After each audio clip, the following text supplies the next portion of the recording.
एक महिला ने पूरी ताकत से मछली पकड़ने की छड़ को बाहर फेंका और हुक पानी में गिरा। ऐसा लगा जैसे वो किसी चीज से टकराया हो। वो उत्सुकता से पास आई और देखा तो उसे एक अजीब सा उपकरण मिला जो थर्मस जैसा दिखता था। फिर उसने उस थर्मस को चुपचाप घर ले गई और उत्सुकता से उसके ऊपर के स्विच को कई बार दबाया, लेकिन थर्मस में कोई प्रतिक्रिया नहीं हुई। बल्कि उसने ऊपर से एक ब्रेसलेट जैसी चीज निकाली और उसे आजमाने के लिए अपने कलाई पर पहन लिया, लेकिन उसमें भी कुछ खास नहीं दिखा। फिर उसने थर्मस के स्क्रू को खोला और ऊपर का ढक्कन हटाया तो पता चला कि एक ट्रांजिस्टर पूरी तरह से जल चुका था। इसके बाद उसने अपने पीछे पड़े एक लड़के छोटू को बाहर बुलाया। जब छोटू उस आदमी से बात करने आगे बढ़ा तो उसने चुपके से आदमी की गाड़ी के टूल बॉक्स में से थर्मस के लिए उपयुक्त ट्रांजिस्टर ढूंढ निकाला, ये देखने के लिए कि थर्मस में क्या खासियत है। फिर वो तुरंत घर लौटा और ट्रांजिस्टर का आकार मिलाया जो वास्तव में थर्मस के ट्रांजिस्टर से मेल खाता था। उसने थर्मस में नया ट्रांजिस्टर लगाया और थर्मस से एक ब्रेसलेट निकालकर अपनी कलाई पर पहन लिया। जैसे ही उसने स्विच दबाया अचानक पूरी दुनिया शांत हो गई। लड़की को तुरंत कुछ गड़बड़ लगा। वो जल्दी से बेसमेंट से ऊपर भागी और देखा कि लिखते हुए उसके पिता एकदम स्थिर थे। वो दौड़कर किचन में गई तो वहाँ भी उसकी माँ जो बर्तन धो रही थी वैसे ही स्थिर थी। यहाँ तक कि नल से निकलता पानी भी हवा में रुक गया था, जैसे किसी ने पॉज बटन दबा दिया हो। लड़की ने अपने हाथ में उस जादुई थर्मस को देखा और उसे अचानक एक शानदार विचार आया। अगली सुबह वो स्कूल गई और छोटू को रहस्यमयी ढंग से जिम में ले गई। उसने थर्मस से दोनों ब्रेसलेट निकाले और दोनों ने एक एक ब्रेसलेट पहन लिया। फिर उसने बिना झिझक थर्मस का स्विच दबाया और छोटू के साथ बाहर निकली तो देखा कि गलियारे में छात्र विभिन्न गतिविधियों में पॉज की तरह स्थिर थे।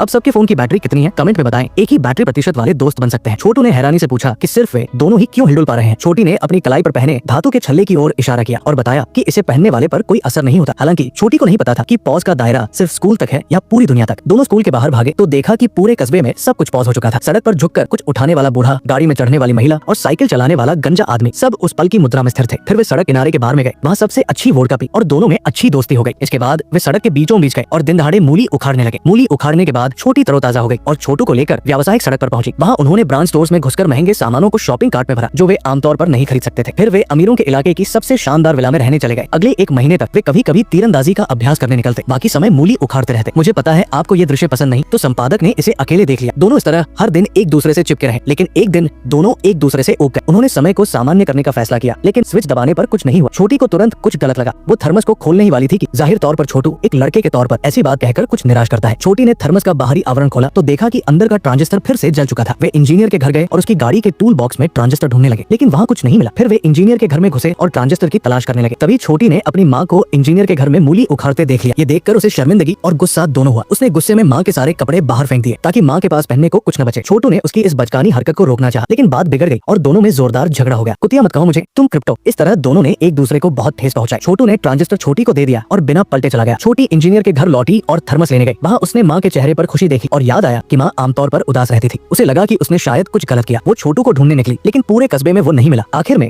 वो उस झील के किनारे पहुंची जहाँ उसे थर्मस मिला था। वहाँ छोटू झील की ओर मुंह करके खड़ा था। छोटी ने जल्दी से उसके पास जाकर माफी मांगी कि उसे बुरा भला नहीं कहना चाहिए था। वो रोते हुए काफी देर तक बोलती रही, लेकिन छोटू ने कोई जवाब नहीं दिया।